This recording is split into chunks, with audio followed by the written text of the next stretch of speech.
Welcome to Human Patos channel, your one-stop solution for UGC NET Paper 1 preparation. So if you are preparing for UGC NET Paper 1, get enrolled with Human Patos. So आज हम इस video में क्या करने वाले हैं? Let me take you through Human Patos learning management platform. Let me visit its login portal. And okay, so this is Human Patos learning management platform where you can see all the subjects related to paper 1 of UGC NET. They are available. Let me take you to teaching aptitude.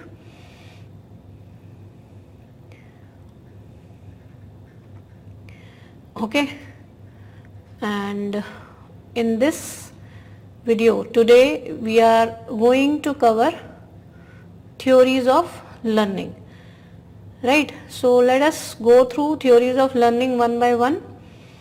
So which theories prominently we have to cover based on previous year questions, वो सब देख लेते हैं, and then we will move towards doing all the questions related to theories of learning which have appeared in past 15 years.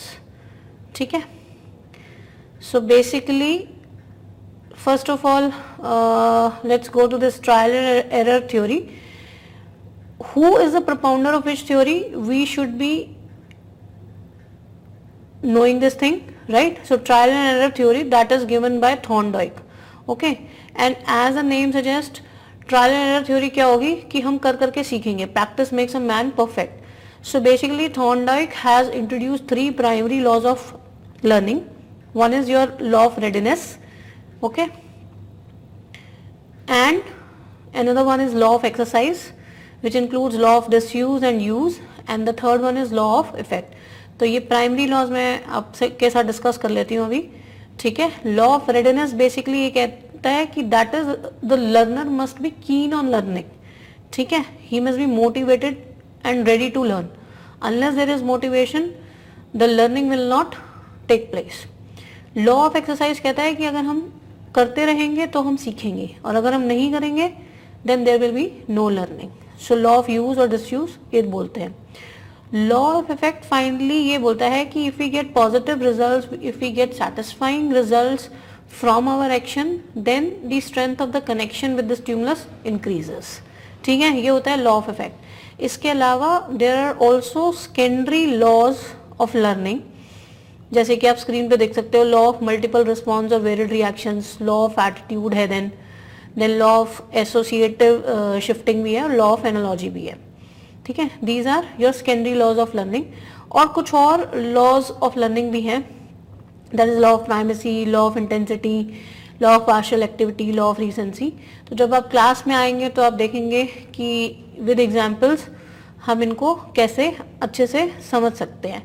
ठीक है. तो अभी Thorndike से रिलेटेड हम डिस्कस कर लेते हैं लॉ ऑफ जो हमारे प्राइमरी लॉज ऑफ लर्निंग है, and that is law of readiness, law of exercise, law of effect, और सेकेंडरी लॉज भी होते हैं. Law of multiple response, law of attitude, law of analogy and law of associative shifting. ठीक है. Moving forward, एक तो ये theory हमें पता ही होनी चाहिए. ठीक है. नेक्स्ट चलते हैं नेक्स्ट थ्योरी पर. क्लासिकल कंडीशनिंग सबको पता है. The experiment with dog. ठीक है. And this is given by your Ivan P Pavlov. ठीक है. बहुत फेमस थ्योरी है classical conditioning. Let me go through this also.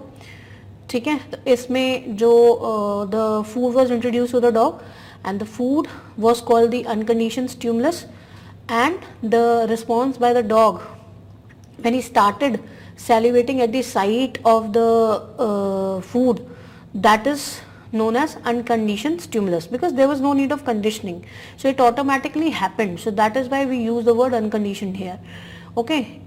So this happens before conditioning. Okay. And when Pavlov introduced only bell without introducing the food, the dog did not show any response. So that is why it is written here. So bell is acting as neutral stimulus, and the response of the dog, whereby he is not producing any kind of salivation, it is no response. Okay. During conditioning, what happens?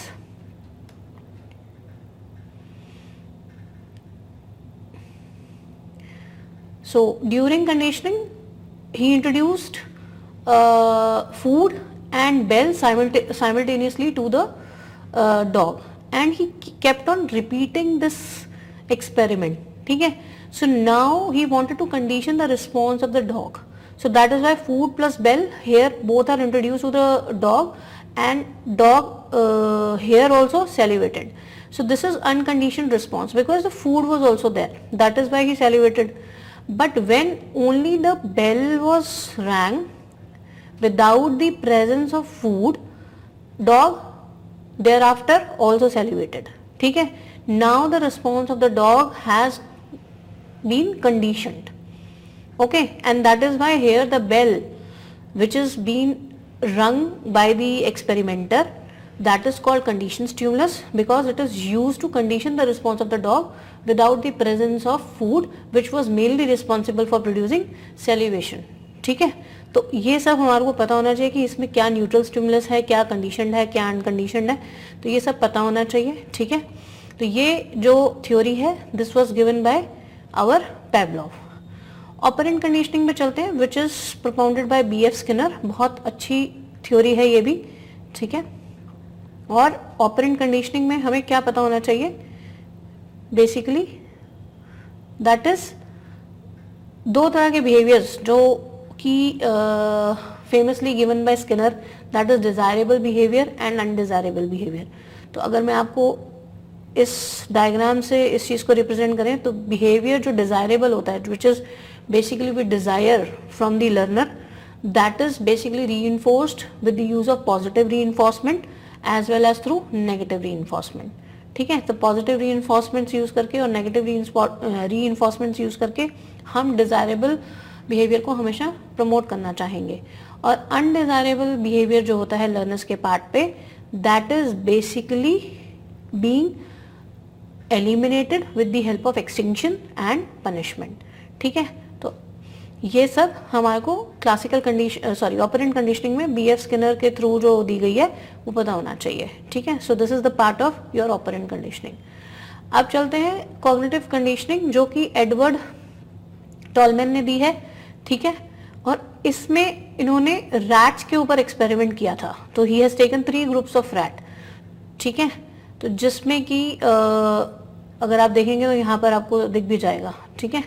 So the rats were divided into 3 groups under this cognitive conditioning which is given by Edward Tolman. ठीक है? First group में they quickly learn to negotiate the maze. Why? Because the food was there at the end of the maze, and in the second group of maze no food was kept at the end of the maze. That is why the second group of rats, they wandered aimlessly. So there was no aim because they were not getting rewarded, so they wandered aimlessly. And the third group basically after every 10th day or 11th day the food was introduced at the end of the maze. So 10 दिन तो वो ऐसे ही aimlessly घूमते हैं, लेकिन जब 11वें दिन उनको पता है कि फूड मिल जाना है, they reach on to their destination. ठीक है? तो इससे इन्होंने एडवर्ड टॉलमैन ने कॉग्निटिव कंडीशनिंग में लेटेंट लर्निंग का कॉन्सेप्ट इंट्रोड्यूस किया था. So this is nothing but जब तक मोटिवेशन नहीं मिलती तब तक लर्निंग जो है ना, लर्निंग होती तो है लेकिन उसको एग्जिबिट करने का कोई रास्ता नहीं मिलता. ठीक है? So once the motivation is there the learning is demonstrated. तो लेटेंट लर्निंग यही है. So latent learning refers to learning that is not reinforced and not demonstrated until there is motivation to do so. तो learning सब सारे तीनों groups में हुई है, तीनों ग्रुप्स ऑफ रैट्स में हुई है, बट एग्जिबिट वहां हो रही है जहां पर मोटिवेशन मिल रहा है, और यहाँ पे मोटिवेशन क्या है? रिवॉर्ड. ठीक है? अच्छा, next theory social learning Albert Bandura की रही है. This is also very popular. Albert Bandura social learning के ऊपर एम्फेसाइज किया उन्होंने. ठीक है? एंड यहाँ पर हमको 4 फीचर्स इनके याद रखने हैं कि हम लोगों को ऑब्जर्व करते हैं, उनको इमिटेट भी करते हैं और उनको मॉडल भी मान लेते हैं, but at the same time learning may और मे नॉट टेक प्लेस. तो कंडीशंस ऑफ लर्निंग यहाँ पर क्या है कि ऑब्जर्व तो करते ही हो, but at the same time you have to go through 4 necessary steps. वो कौन कौन से? Attention, retention, reproduction and motivation. So along with observation, if these 4 steps are followed, then learning will take place according to social learning theory of Albert Bandura. अब चलते हैं cognitive development theory which is given by Piaget. ठीक है, Piaget की theory भी बहुत important है. Gene Piaget है इनका नाम. And he associated learning with the developmental stages, developmental ages of the learner. ठीक है, तो इनकी जो 4 स्टेजेस हैं वो हमें पता होनी चाहिए. सेंसरी मोटर है, तो प्री ऑपरेशनल से पहले भी अगर कोई स्टेज है जहां पर हम सेंसेस के थ्रू काम करते हैं, जैसे छोटा बच्चा सो टच को पहचानता है, he feels the touch, he or she can feel the touch of the mother, तो सेंसरी मोटर स्टेज होती है. फिर होती है प्री ऑपरेशनल जहां हम सिंबल्स के थ्रू लर्निंग करते हैं. Then concrete operational and last one is your formal operational stage.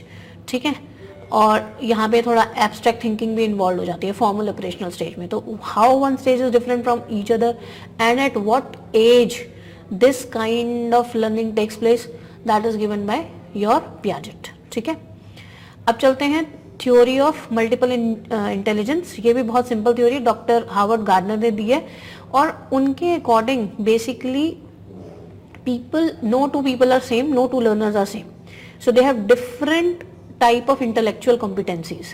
तो इन्होंने basically 8 competencies में अपनी थ्योरी को डिवाइड किया. And he introduced linguistic intelligence. कौन कौन सी इंटेलिजेंस होती है लोगों के अंदर? Some people are word smart. Logical mathematical intelligence कौन सी होती है? When people are smart at numbers, reasoning में स्मार्ट होते हैं, लॉजिकल रीजनिंग के क्वेश्चंस चुटकी बजाते ही कर लेते हैं. Spatial intelligence is picture smart, so when they can easily deduce any kind of picture, that is picture smart. या पिक्चर बनाने में या कुछ भी इंटेलिजेंस है उनकी. Bodily kinesthetic is whenever they are body smart, जैसे एरोबिक्स में अच्छे हो आप, योगा में अच्छे हो, like that. So your body is quite flexible. Musical intelligence means when you are music smart. Interpersonal means when you are people smart. You can easily handle people. Intrapersonal means self understanding, when you are self smart. ठीक है. Naturalist intelligence is nature smart. Okay, तो ये भी बहुत simple सी theory है. आगे बढ़ते हैं. Social constructivism theory. Social constructivism theory बहुत पॉपुलर है, लेव विगोत्स्की ने दी है. ठीक है, और इन्होंने ये बोला है कि हम जो 2 चीजें इन्होंने प्रोमिनेंटली बात करी है, that is more knowledgeable other, MQ की बात करी है, और जोन ऑफ प्रॉक्सिमल डेवलपमेंट की बात की है. तो इस एक छोटे से डायग्राम से इसको हम समझ सकते हैं. सो जो ये ब्लू आपको सर्कल दिख रहा है innermost, what I can learn on my own. So purple circle is representing the whole, it's the universe of whole knowledge in the world. जितनी भी पूरी नॉलेज है यूनिवर्स में उसको रिप्रेजेंट कर रहा है. ग्रीन जो सर्कल है जो कि मिड में है बिल्कुल, वो या ब्लू को पहले जान लेते हैं. ब्लू वो नॉलेज का एरिया है जितना मुझे पता है. अब मैं अपने इस नॉलेज के एरिया को एक्सपैंड कर सकती हूँ with the help of more knowledgeable other, और जब ये एक्सपैंड होगा तो ये ग्रीन सर्कल पे आ जाएगा. And this is nothing but this is zone of proximal development. ठीक है, तो मोर नॉलेजेबल अदर हमारे पीयरमेट्स भी हो सकते हैं, हमारे एडल्ट फैमिली मेंबर्स भी हो सकते हैं, या हमारे घर का छोटा बच्चा भी हो सकता है, कोई भी हो सकता है. ठीक है, हमारे क्लासमेट्स हो सकते हैं. ओके, और ZPT क्या होता है? It's a gap between a learner can do independently, जो मैं इंडिपेंडेंटली कर सकती हूँ, and what I can achieve with the guidance of more skilled partner, that is a difference which is called ZPD, zone of proximal development. ठीक है, तो कितनी गुंजाइश है मेरी और डेवलप होने की with the help of more knowledgeable other, that is zone of proximal development. ठीक है, तो ये सोशल कंस्ट्रक्टिविज्म थ्योरी लेव विगोत्स्की ने दी है. इनसाइट लर्निंग कॉलर ने दी है. नेक्स्ट थ्योरी पर आ गए हम. ठीक है, इनके भी हमारे को स्टेजेस याद करने हैं. इट इज बेसिकली इन्होंने इनके पास एक ना बहुत अच्छी सी थ्योरी है ये.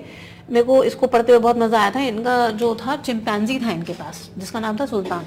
ठीक है, तो basically he was trying to capture a banana out which was lying outside his cage. तो एक पहले he tried much but he was not able to capture that banana, but suddenly उसको एक यूरेका मूवमेंट आई उसकी, और क्योंकि उसके mind में, उसके थॉट प्रोसेस में ये चल रहा था how to capture that banana, तो एक आफ्टर इंक्यूबेशन ठीक है, तो पहले his mind was preparing, then that thought process went into incubation, और फिर एक यूरेका मूवमेंट आई विच इज कॉल्ड इनसाइट, ठीक है, कि yes this can be the solution, so he took 2 sticks and pulled that banana towards himself and finally he verified the results, ठीक है।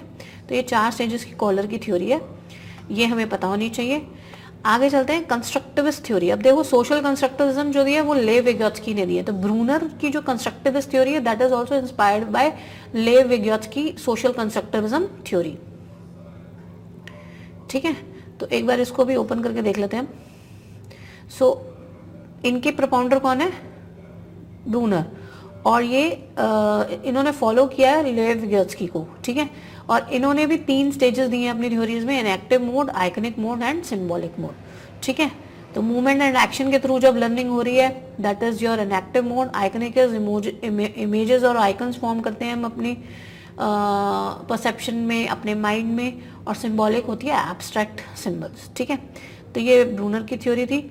आगे बढ़ते हैं प्रैग्मेटिज्म। प्रैग्मेटिज्म का मतलब क्या होता है? प्रैग्मेटिज्म का मतलब होता है कि किसी प्रॉब्लम को नए तरीके से, नए प्रैक्टिकल सॉल्यूशंस अगर उसके ढूंढ रहे हैं हम, रादर देन आउटडेटेड वन, तो वो होता है प्रैग्मेटिज्म। और इसके मेन प्रोपाउंडर हैं जॉन ड्यूई, ठीक है, तो वो हमें याद रखना है।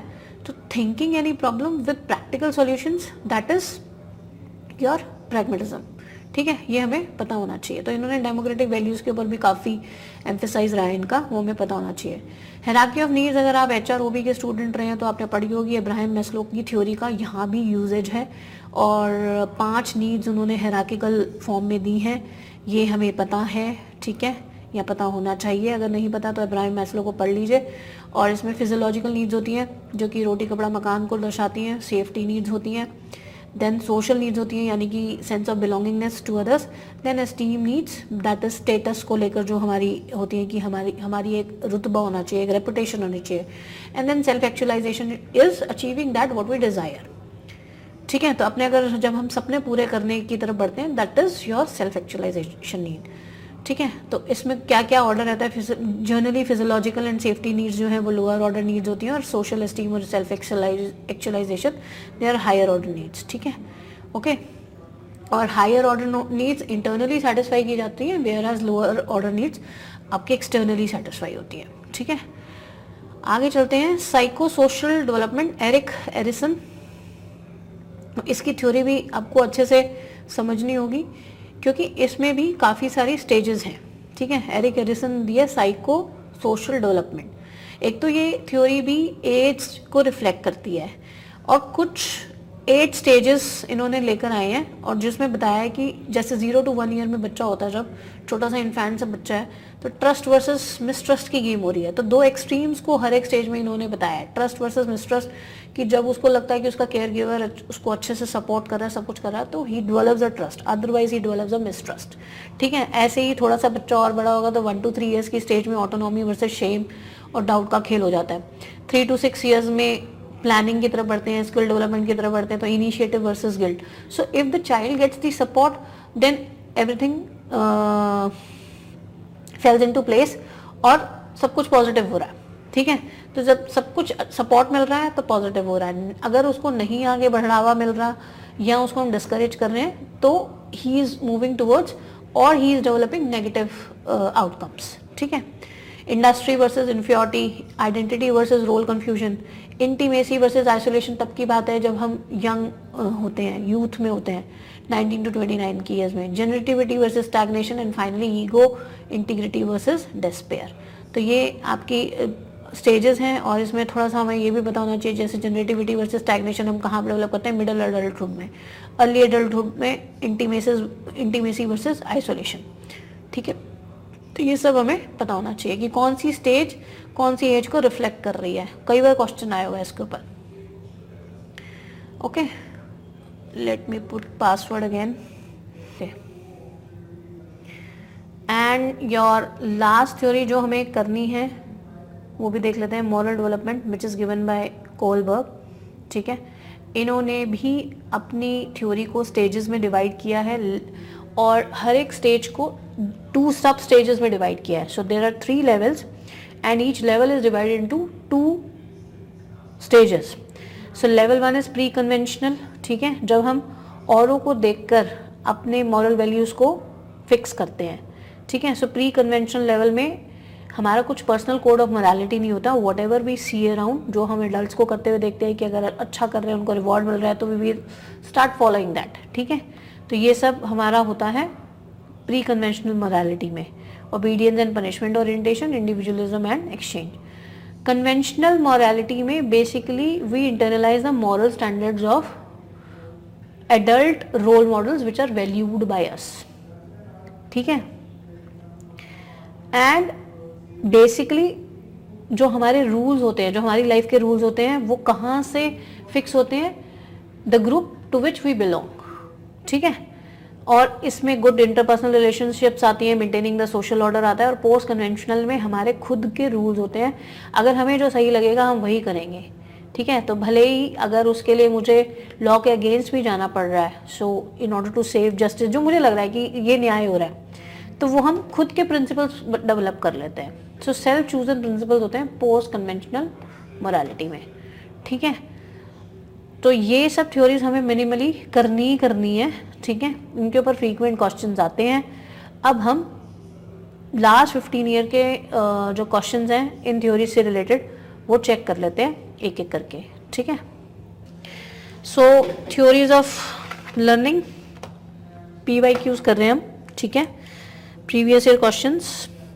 ओके, देखिए ऐसे क्वेश्चन तो फ्रीक्वेंटली आ सकते हैं कि on one side of the list 1 they are giving you the name of the theory, and in the list 2 they are giving you the name of the developer or propounder.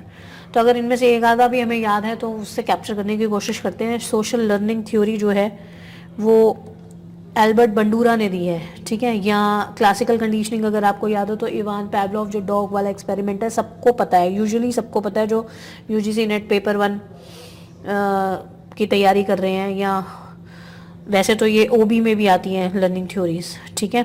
तो इसके accordingly अगर आप answer देखोगे तो answer C है। So A goes with your Ivan Pavlov, ठीक है, and B goes with your Skinner. Social learning theory is your Albert Bandura and constructivism is your Vygotsky, ठीक है।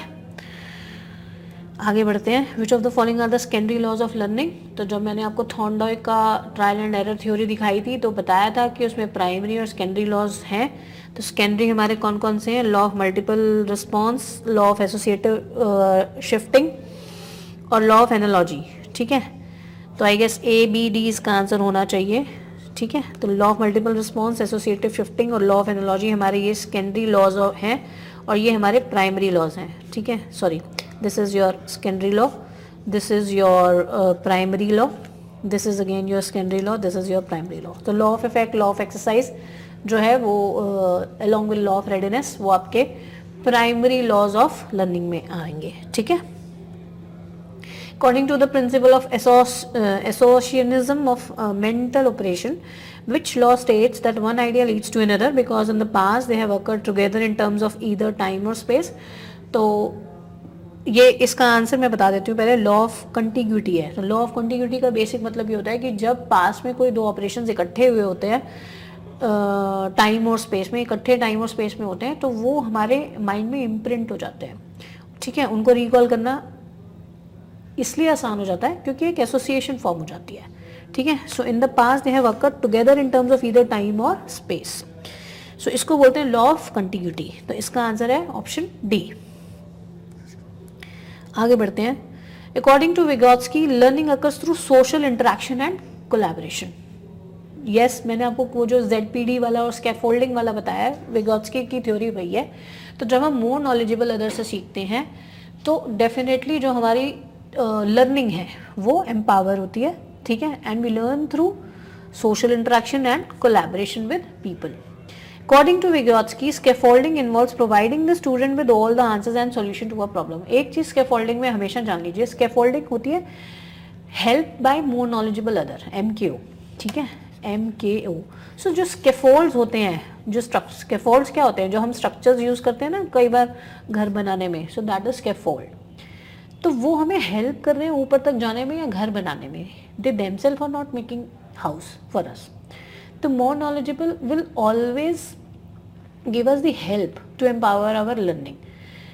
ही और she will never give us the whole solution, या हमारे को अकेला नहीं छोड़ेगा या पूरे सॉल्यूशन नहीं बता देगा.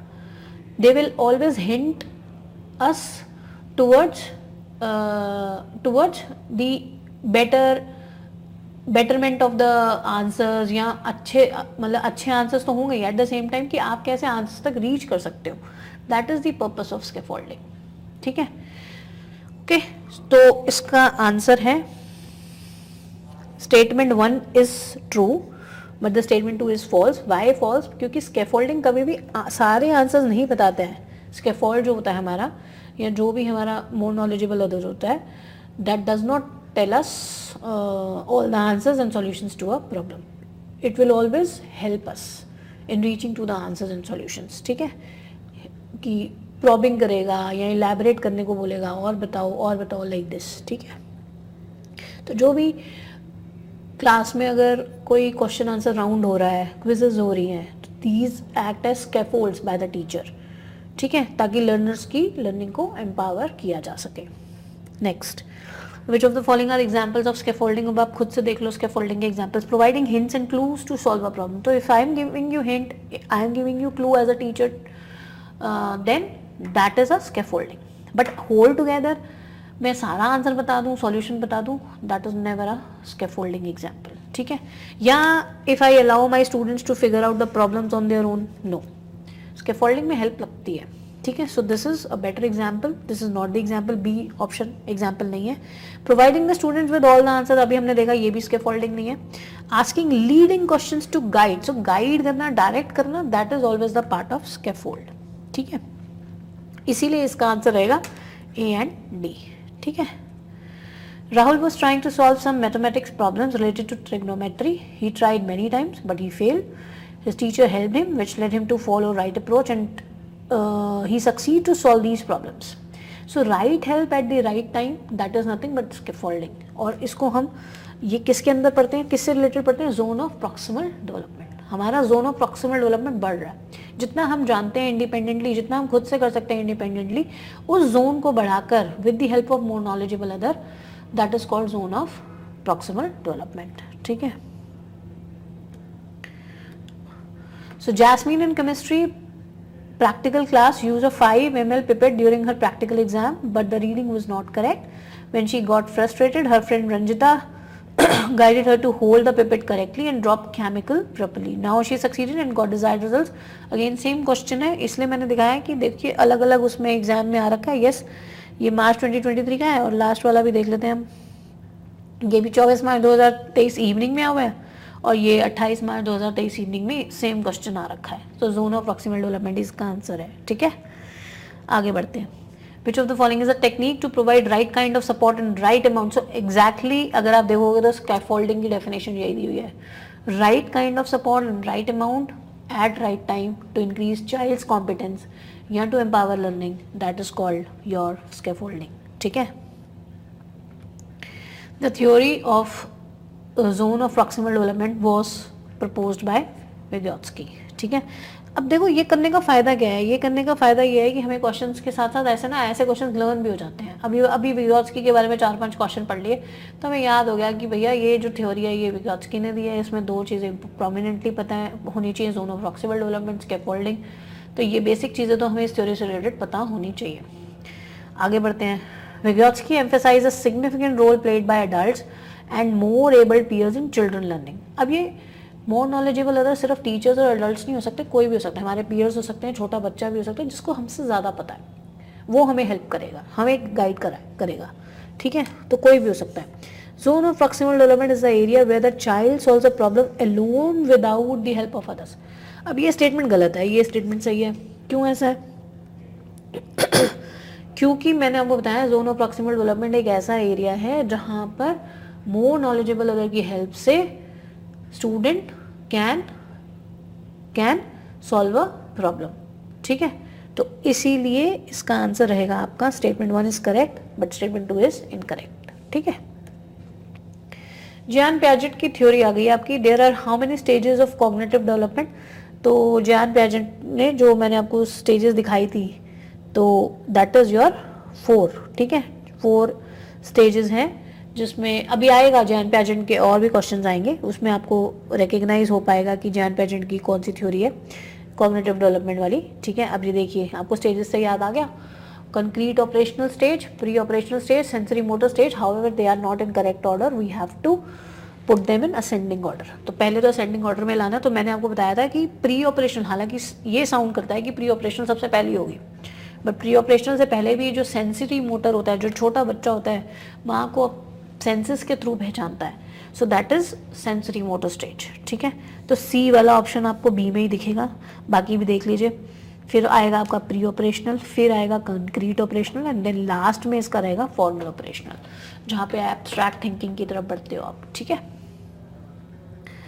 हाइपोथेटिकली सोच सकते हो आप। ठीक है, at which stage of cognitive development adolescents can think, reason and analyze beyond the realm of concrete experiences। तो concrete के बाद कौन सी स्टेज आती है हमारी, इसमें अभी मैंने आपको इतनी सारी स्टेजेस दिखाई है ना, तो concrete के बाद कौन सी आती है, फॉर्मल। तो beyond concrete बोल रहा है वो, तो that is your formal operational stage। ठीक है, as per Dewey's vision of learning, learners should demonstrate their knowledge through creativity and collaboration। तो ड्यूए का हमने पढ़ा था प्रैग्मेटिज्म वाला, जहाँ पे प्रैक्टिकल अप्रोच के साथ प्रॉब्लम को सॉल्व करना, दैट इज द मकसद। ठीक है, so learner should demonstrate their knowledge through creativity and collaboration. तो ऑफ कोर्स जब हम प्रैक्टिकली किसी प्रैक्टिकल तरीके से प्रॉब्लम को सोच रहे हैं तो उसमें क्रिएटिविटी तो होगी ना। ठीक है, तो फर्स्ट स्टेटमेंट करेक्ट है। And according to Piaget learning is independent of the development stages of learner. तो ये स्टेटमेंट आपकी गलत है, बिकॉज उसने स्टेजेस बताई हैं, डेवलपमेंटल स्टेजेस बताई हैं ना, जो आपको अभी मैंने बताया, सेंसरी मोटर और प्री ऑपरेशनल, कंक्रीट और फॉर्मल। तो वो क्या है, उसने एजेस के साथ उसको रिलेट किया है। तो इसीलिए स्टेटमेंट 1 जो है वो आपकी करेक्ट है, वाइल स्टेटमेंट 2 इज इनकरेक्ट। आगे बढ़ते हैं। देखिए पियाजेट की अगर हमको थ्योरी यहाँ पे जस्ट एक एक लाइन में समझनी है उसके स्टेजेस, तो बेस्ट आपको क्वेश्चन दिखा रही हूँ मैं इसके लिए। देखो सेंसरी मोटर क्या होता है, जहाँ पर अच्छा आपको अगर नहीं भी पता ना, तो you can deduce the answer by the option. देखो लर्न थ्रू रिफ्लेक्स सेंसेस, तो यहीं से sensory reflex senses and movements actions on the environment. ठीक है, तो ए गोज विद योर 2। अब ये 2 बची। ठीक है, ये दोनों रूल आउट हो गई। अब चलते हैं प्री ऑपरेशनल। ओके, कंक्रीट में देखो यहाँ पे भी आपको थिंक मिला हुआ, can think logically about concrete problems. तो लॉजिकली जब हम प्रॉब्लम का सॉल्यूशन सोच पाते हैं वो आपका कंक्रीट ऑपरेशनल होता है। सी गोज विद योर 1। अब C1 इसी के अंदर है, तो फाइनल आपका आंसर क्या रहेगा, ये वाला। ठीक है जी, और बाकी भी पढ़ लेते हैं ताकि हमारे को नॉलेज हो जाए यहीं पर ही कि पियाजेट की जो स्टेजेस हैं वो कहना क्या चाह रही हैं। तो कंक्रीट हम कर चुके हैं, और जब यू कैन थिंक हिपोथेटिकली और डिडक्टिवली, ठीक है, तो वो होता है आपका फॉर्मल ऑपरेशनल। और बेसिकली जो आपकी बची प्री ऑपरेशनल, ठीक है, develops language, you develop language at this age and begins to use symbols to represent objects. ठीक है, ओके, तो आंसर रहेगा D. The organized bodies of information stored in memory that bias the way new information is interpreted, stored and recalled is known as। ऐसे organise bodies of information को हम schemas कहते हैं। Schemas क्या होता है, मेंटल मैप जो हम वर्ल्ड के बारे में क्रिएट करते हैं, that is known as schemas. ठीक है, तो किस तरह से कोई बाहरी इंफॉर्मेशन हमारे माइंड में जाएगी और हम उसको स्टोर करेंगे और उसको इंटरप्रेट करेंगे, that depends upon the schemas. ठीक है, तो इसका आंसर है schemas. Piaget stages of cognitive development, अब देखिए एजेस से इसको कनेक्ट कर दिया। ठीक है, अब बार बार पियाजेट पढ़ेंगे तो हमें याद हो जाएगा कि भैया 4 स्टेजेस हैं, सेंसरी मोटर से स्टार्ट है, लास्ट वाली फॉर्मल है, और एजेस देख लो आप, सेंसरी मोटर 0 to 2 ईयर्स रहेगा, ए गोज विद योर 3 और ए 3 आंसर डी में ही है, बाकी देख लो। बी का 4, ठीक है, जब child starts talking to about 7 years old, and then concrete आती है, ठीक है, which is your C goes with your 1, begins about the first grade to early adolescent around 11 years old, and finally adolescent to adulthood represents your formal operational. ठीक है, which of the following processes are for observational learning propose by Bandura. तो Bandura के मैंने आपको 4 बताए थे कि observation के साथ साथ और क्या चाहिए so that the learning takes place. हमें चाहिए होती है अटेंशन, ठीक है। सबसे पहले हम अटेंशन, हमारा ध्यान होना चाहिए, फिर उसको हम रिटेन करें, फिर हम उसको रिहर्स करें, and then motivation should also be there for the learning to take place, ठीक है। तो इसका आंसर रहेगा A, C, D and E. Which of the following are the elements of observational learning? Again observational learning किसने दी है? Albert Bandura ने दी है। तो इसके अगर आपको चारों स्टेजेस याद हैं तो इसमें क्या क्या होना चाहिए? रिप्रोडक्शन रहना चाहिए, अटेंशन होना चाहिए, रिटेंशन होना चाहिए और मोटिवेशन होना चाहिए। A, B, D and E, ठीक है। तो सी इसका आंसर रहेगा। Which theory and theories are associated with learning through observation? अभी हमने पढ़ा एल्बर्ट बंडूरा, ठीक है। Next, Erik stages of psycho social development, जो लास्ट की दो थ्योरीज मैंने आपको दिखाई थी ना, उनमें से आई है, ठीक है। Basic trust versus basic mistrust, initiative versus guild, तो उनसे एजेस से रिलेटेड क्वेश्चन है, ठीक है। तो इसका आंसर है ए। तो आप अगर रिलेट करना चाहो तो मैं वही डायग्राम जो अभी आपने एलएमएस पे देखा था यहाँ पर भी दिख रहा है, तो आप देख सकते हो, ठीक है। तो बर्थ टू 12 to 18 मंथ्स, ये थोड़ा सा पीरियड वेरी कर सकता है, ऐसा नहीं है कि अगर यहाँ 0 to 1 ही लिखा है तो 0 to 1 ही होता है, तो 1.5 साल भी हो सकता है ये। बर्थ टू 12 to 8 मंथ्स बच्चा ट्रस्ट और मिसट्रस्ट डेवलप करता है, ठीक है। तो ए गोज विद योर 4, और A4 जो है वो आपका ए में ही है। बाकी चेक कर लेते हैं। इनिशिएटिव वर्सेस गिल्ड जो है that goes with your 3 to 6 years, ठीक है ना, दिख रहा है हमें।